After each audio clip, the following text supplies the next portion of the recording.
이후에 아람 왕 벤하닷이 그의 온 군대를 모아 올라와서 사마리아를 에워싸니 아람 사람이 사마리아를 에워싸므로 성중이 크게 줄여서 나귀 머리 하나에 은 80세겔이요 비둘기 똥 4분의 1갑에 은 5세겔이라 하니 이스라엘 왕이 성 위로 지나갈 때에 한 여인이 외쳐 이르되 나의 주 왕이여 도우소서. 여호와께서 너를 돕지 아니하시면 내가 무엇으로 너를 도우랴? 타작마당으로 말미암아 하겠느냐? 포도주 틀로 말미암아 하겠느냐? 무슨 일이냐? 이 여인이 내게 이르기를 내 아들을 내놓아라. 우리가 오늘 먹고 내일은 내 아들을 먹자 하매 우리가 드디어 내 아들을 삶아 먹었더니 이튿날에 내가 그 여인에게 이르되 내 아들을 내놓아라 우리가 먹으리라 하나 그가 그의 아들을 숨겼나이다. 자, 여러분 반갑습니다. 오늘도 큐티로 여는 기막힌 하루입니다. 본문 말씀 열왕기하 6장 24절부터 7장 2절까지의 말씀입니다. 오늘 우리는 큐티 말씀을 통해서 매우 끔찍한 사건 하나를 접하게 됩니다. 엘리사를 에워싸고 죽이려 했던 아람의 왕 베나닷이 드디어 그의 온 군대를 모아 이번에는 사마리아를 에워쌌다고 합니다. 이 베나닷의 작전은 사마리아 성을 에워싼 뒤에 보급로를 차단해서 그 성의 사람들을 굶기려 견디지 못하게 하므로 그들 스스로 항복하도록 하는 것이었습니다. 그리고 그 작전은 매우 성공적이었습니다.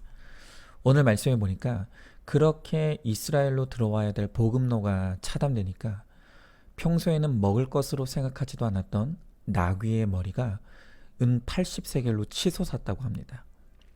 당시 평균적으로 그 사람들의 한 달 월급이 은 1세겔이었으니 이것이 어마어마한 물가 상승이 되었던 것입니다. 또 이게 먹을 것인지 아니면 연료로 쓰이는 것인지 정확하게 용도는 알 수 없지만 비둘기 똥도 큰 값에 거래가 되었다는 것입니다. 그리고 그마저도 먹을 것이 없게 되었을 때 이제는 그 성의 주민들이 자신들이 살겠다고 자식을 잡아먹는 일들이 벌어지기 시작합니다. 자, 26절부터 29절을 말씀해 보니까 두 여인이 있었는데 서로 제안하기를 오늘은 내 아들을 먹고 내일은 내 아들을 먹자. 그렇게 서로 제안했다는 것입니다. 자, 그래서 먼저 한 사람의 아들을 잡아먹었는데 다음날 약속대로 상대방의 아들을 먹자고 하니까 그 아들을 숨기고 내놓지 않았다는 것입니다. 여러분, 이것이 얼마나 끔찍한 일입니까? 아무리 그래도 어떻게 자식을 잡아먹는 일이 일어날 수가 있는가? 오늘 우리가 이 말씀을 보면 그런 생각을 할 수도 있습니다. 그런데 저는 오늘 이 말씀을 곰곰이 묵상하면서 이 끔찍한 일이 이 당시에 특별한 사건이 아니라 바로 지금 우리의 삶에서 공공연하게 벌어지고 있는 일일 수 있다는 것이 깨달아졌습니다. 물론 오늘 같은 문명사회에서 문자적으로 사람을 시기하는 문화는 거의 없을 것입니다. 그러나 또 다른 의미에서 얼마나 많은 부모들이 지금 내 자식을 나의 허기를 채우는 먹잇감으로 생각하고 실제로 그렇게 자식을 잡아먹고 있다는 것을 우리는 알아야 합니다. 특별히 지금 내 자녀들을 내가 못다 이룬 세상의 성공과 야망의 허기를 채워줄 한풀이 대상으로 여기면서 말로는 다 너 잘되라고 하는 거야. 그렇게 말하지만 실상은 내 만족 위해서 자식을 병들게 하고 죽게 하는 일들이 얼마나 많습니까? 또 요즘은 자녀들을 내 분풀이 대상으로 여기면서 얼마나 자녀들에게 학대를 일삼으면서 자식을 내 감정의 만족을 위한 먹잇감으로 삼는 부모들도 너무 많다는 것입니다. 그런데 이 모든 것들이 이 수치적으로도 지금 나타나고 있다는 거예요. 우리나라 10년째 이 우리나라의 청소년들의 사망 원인 1위가 바로 자살이라고 합니다.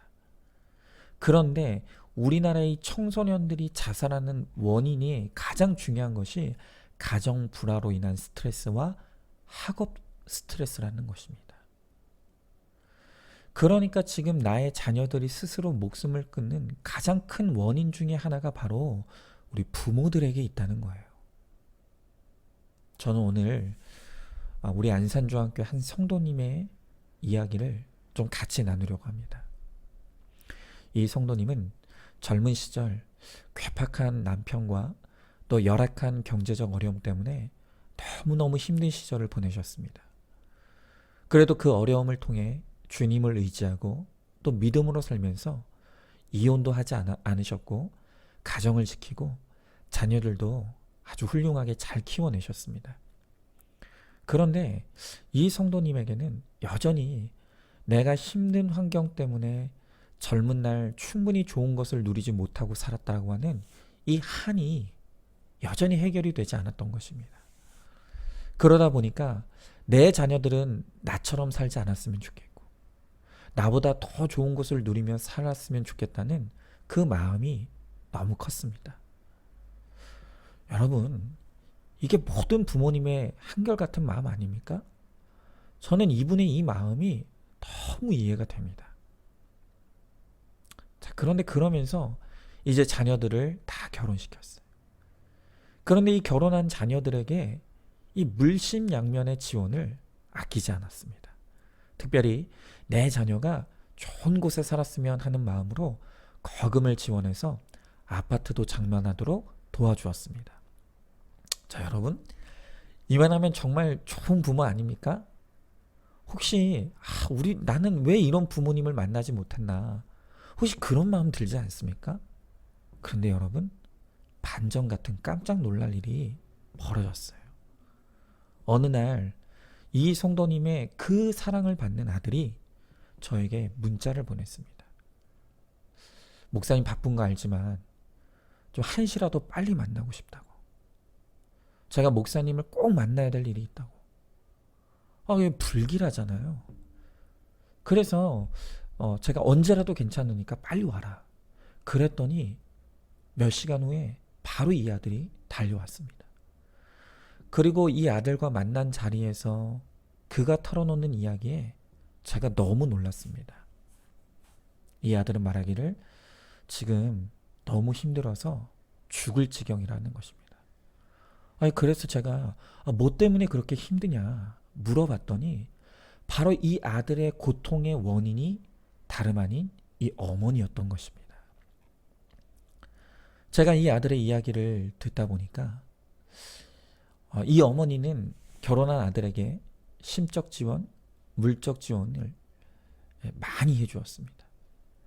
그런데 그렇게 사랑과 지원이 가다 보니까 서서히 이 성도님은 자연스럽게 이 아들의 가정 형편과 살림에 대한 관심이 많아지기 시작했어요.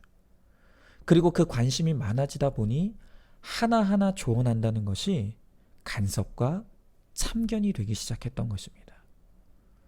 자, 그런데 여러분 생각해 보십시오. 그렇게 산전수전 공중전까지, 아니 어쩌면 우주전까지 다 치른 이 나이 드신 부모님이 보시기에 이 젊은 이 자녀들이 사는 모습이 얼마나 빈틈이 많고 모자란 게 많아 보이겠습니까? 그러니 그 참견과 간섭이 다 못마땅한 것이 되기 시작한 것입니다. 그리고 그 못마땅한 감정을 수시로 아들과 자녀들에게 표출하다 보니까 이 아들이 그것을 받아내는 것이 너무 힘들었던 것입니다. 그래도 이 아들은 지금 자신이 부모로부터 얼마나 많은 사랑과 도움을 받고 있다는 것을 잘 알고 있었습니다. 그랬기 때문에 혹시 내가 이렇게 지금 엄마 때문에 힘들어하고 있다는 것을 그 엄마에게 이야기하면 그 부모님이 혹시 상처와 충격을 받을까봐 또 말을 하지 못하고 혼자서만 끙끙대고 있다가 그 스트레스가 이제 한계에 도달하게 된 것입니다. 그러다가 이제 도저히 이러다가는 부모 자식 간의 관계도 상할 수 있겠다 싶어서 내가 이 문제를 어떻게 해결해야 될까가 고민하다가 목사님이 생각났다는 것입니다.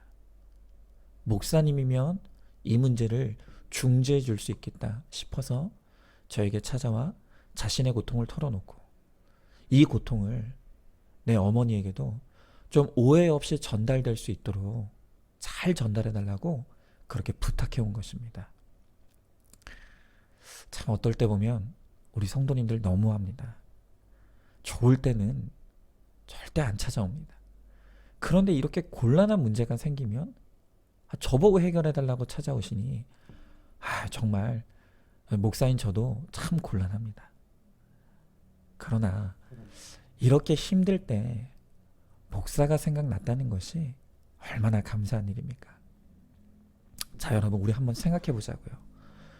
이 성도님이 도대체 뭘 잘못했습니까? 자녀를 사랑한 것밖에 없고 정말 내 자녀들에게 아끼지 아니하고 할 수 있는 모든 지원과 관심을 쏟아 부었는데 왜 이런 문제가 생겼을까요?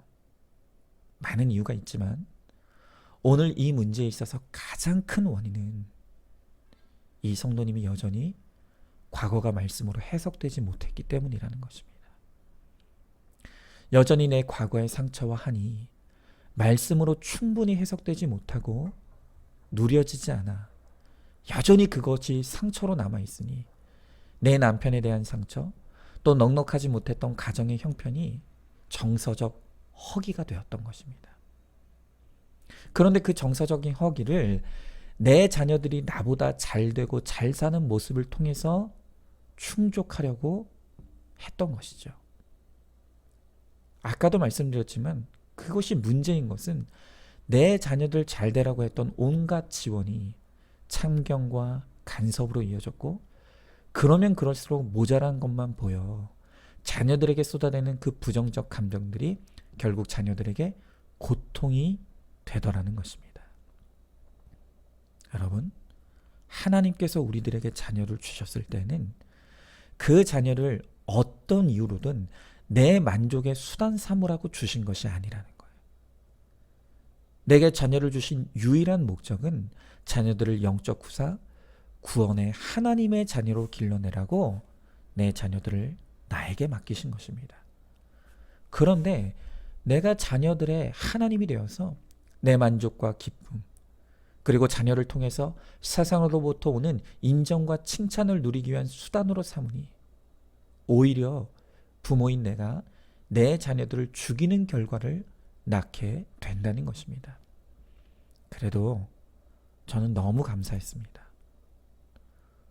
오늘 이 성도님께 아들이 털어놓은 모든 사건들을, 모든 고통의 문제들을 다 가감없이 나누었습니다. 그리고 여기에 바로 우리 성도님이 봐야 할 죄가 있음을 외쳤습니다. 그런데 정말 말씀이 없었다면 그 문제를 나누었을 때 아마 너무너무 충격과 심한 배신감이 들었을 수도 있는데, 이 성도님은 제가 회개를 요청할 때 즉시 올소이다를 외치는 것을 보았습니다. 그러면서 고백하기를 이 아들이 그 고통의 문제로 목사님을 생각하고 목사님을 찾아왔다는 것이 자신은 너무 감사하다고, 그리고 아들과 며느리의 구원을 먼저 생각하는 것이 아니라 내가 그들의 하나님이 되어서 자녀들에게 오히려 독을 주었던 것이 인정이 된다고 그날 회개하셨습니다. 여러분, 이것이 이 성도님만의 문제이겠습니까?